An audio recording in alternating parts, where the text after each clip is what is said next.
बाल चौपाल। बाल चौपाल।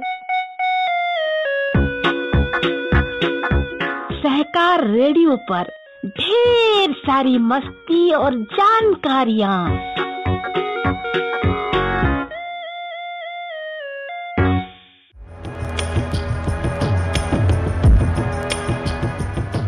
सहकार रेडियो पर बाल चौपाल कार्यक्रम सुन रहे सभी नन्हे मुन्ने दोस्तों को अमिताभ अंकल का प्यार भरा सलाम।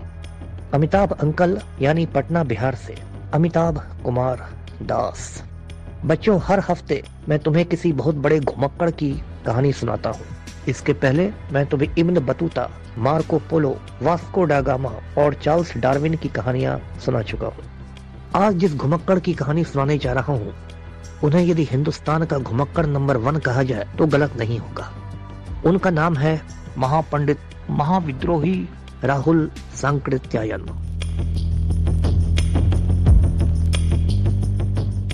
राहुल सांकृत्यायन का जन्म उत्तर प्रदेश के आजमगढ़ जिले में 1893 यानी 1893 में हुआ था।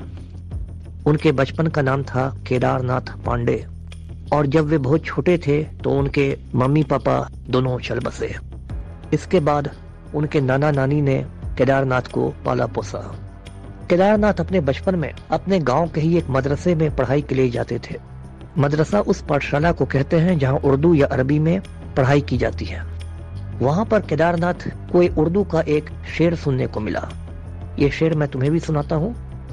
सैर कर दुनिया की गाफिल, जिंदगानी फिर कहाँ, जिंदगी गर कुछ रही तो नौजवानी फिर कहाँ। इस शेर का ये मतलब है कि इस छोटी सी जिंदगी में ज्यादा से ज्यादा सैर सपाटा करना चाहिए, क्योंकि जिंदगी छोटी है और जवानी उससे भी छोटी है। इस एक शेर ने केदारनाथ पांडे की जिंदगी बदल दी। उन्हें लगने लगा कि घुमक्कड़ी यानी सैर सपाटा दुनिया की सबसे अच्छी चीज है।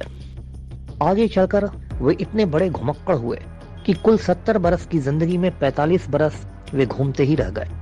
उन्होंने घुमक्कड़ शास्त्र नाम की एक किताब ही लिख डाली और हिंदी साहित्य में यात्रा साहित्य को एक अलग पहचान देने का काम उन्होंने ही किया। केदारनाथ पांडे जब सिर्फ 11 बरस के थे उनकी शादी कर दी गई। उनकी ये शादी उनकी मर्जी के खिलाफ हुई थी, इसलिए नाराज होकर उन्होंने घर छोड़ दिया। इसके बाद केदारनाथ पांडे इधर उधर भटकते रहे। कुछ समय वे साधु बनकर भी रहे और अपना नाम उन्होंने रामोदार बाबा रख लिया। फिर वे श्रीलंका गए और वहां उन्होंने बौद्ध धर्म की दीक्षा ले ली। बुद्धिस्ट बन जाने के बाद केदारनाथ पांडे ने अपना नाम राहुल सांकृत्यायन रख लिया। बच्चों, तुम जानते हो कि गौतम बुद्ध के बेटे का नाम भी राहुल ही था। राहुल सांकृत्यायन हिंदुस्तान लौटे और फिर उन्होंने किसान आंदोलन में बढ़ चढ़कर भाग लेना शुरू किया। बिहार के सारण जिले में गांव है परसा। उस गांव से राहुल सांकृत्यायन का गहरा जुड़ाव हो गया। अभी भी उस गांव के बाहर एक द्वार है जिस पर लिखा हुआ है राहुल द्वार यानी राहुल गेट। किसान आंदोलन के सिलसिले में राहुल सांकृत्यायन को कई बार जेल की हवा भी खानी पड़ी। उन्होंने किसान आंदोलन की पत्रिका हुंकार का संपादन भी किया। जेल में रहते ही हुए उन्होंने एक किताब लिख डाली जिसका नाम है दर्शन और दिग्दर्शन। ये फिलॉसफी की एक किताब है। राहुल सांकृत्यायन ने यूं तो अनेक यात्राएं की, लेकिन उनकी सबसे ज्यादा रोचक और जोखिम भरी यात्राएं तिब्बत की है। तिब्बत पर आजकल चीन का कब्जा है, लेकिन उन दिनों तिब्बत एक आजाद मुल्क हुआ करता था और उस पर दलाई लामा की हुकूमत थी। तिब्बत पामीर के पठार पर बसा हुआ है जिसे दुनिया की छत कहते हैं। वहाँ ऑक्सीजन की मात्रा इतनी कम होती है कि मैदान से जाने वाले इंसान की सांसें उखड़ जाती है। राहुल सांकृत्यायन कुल 4 बार तिब्बत गए और हिमालय के दुर्गम रास्तों से उन्होंने तिब्बत की कठिन यात्राएं की और तिब्बत से बौद्ध धर्म के बहुत सारे ग्रंथ लेकर वे हिंदुस्तान लौटे। ऐसा कहा जाता है कि उन्होंने कुल ग्रंथ जो तिब्बत से लाए थे उन्हें 22 खच्चरों पर लादा गया था। राहुल सांकृत्यायन बहुत बड़े विद्वान थे और 5-5 भाषाओं पर उनका अधिकार था। हिंदी, संस्कृत, भोजपुरी, पाली और तिब्बती। इसमें पाली एक प्राचीन भाषा है और बौद्ध धर्म के ज्यादातर ग्रंथ इसी भाषा में लिखे गए हैं। राहुल सांकृत्यायन अपने साथ हमेशा एक डायरी रखा करते थे और उस डायरी में वे संस्कृत में रोजमर्रे की चीजें और यादें लिखते थे।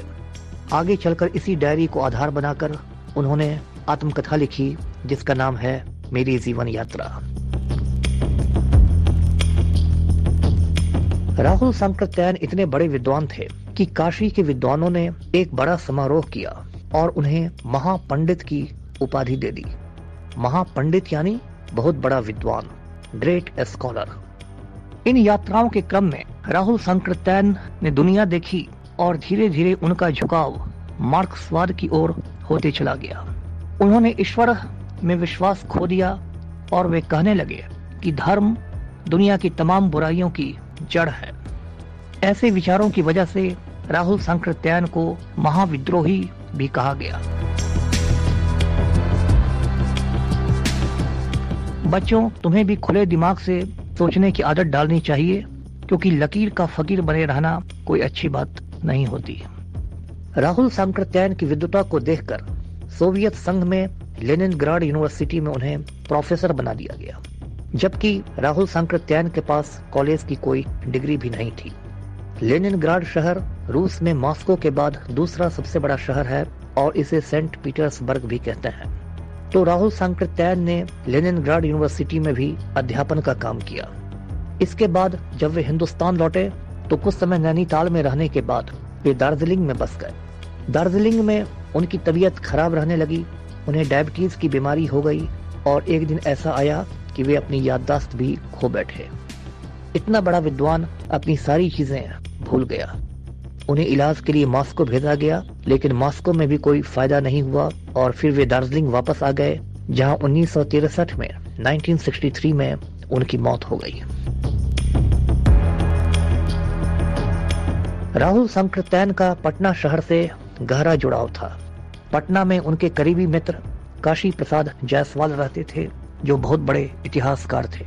राहुल सांकृत्यायन और काशी प्रसाद जायसवाल तिब्बत से लाए गए ग्रंथों पर लंबी चर्चाएं करते। बच्चों, यदि तुम कभी मेरे शहर पटना आओ तो मैं तुम्हें पटना म्यूजियम घुमाने ले जाऊंगा। पटना म्यूजियम में एक पूरी की पूरी गैलरी ही राहुल सांकृत्यायन के नाम पर है, जिसे राहुल गैलरी कहते हैं।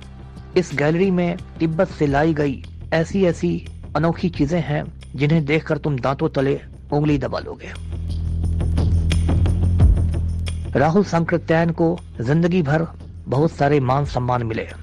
भारत सरकार ने उन्हें पद्म भूषण की उपाधि दी, जो भारत का तीसरा सबसे बड़ा नागरिक सम्मान है।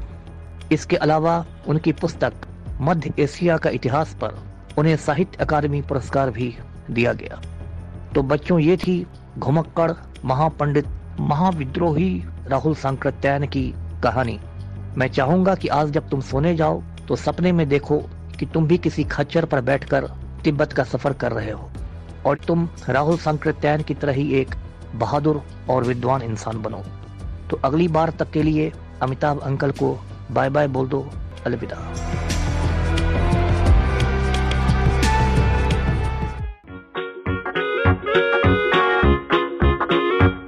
बाल चौपन, बाल चौपन, बाल चौपन। सहकार रेडियो पर ढेर सारी मस्ती और जानकारियाँ।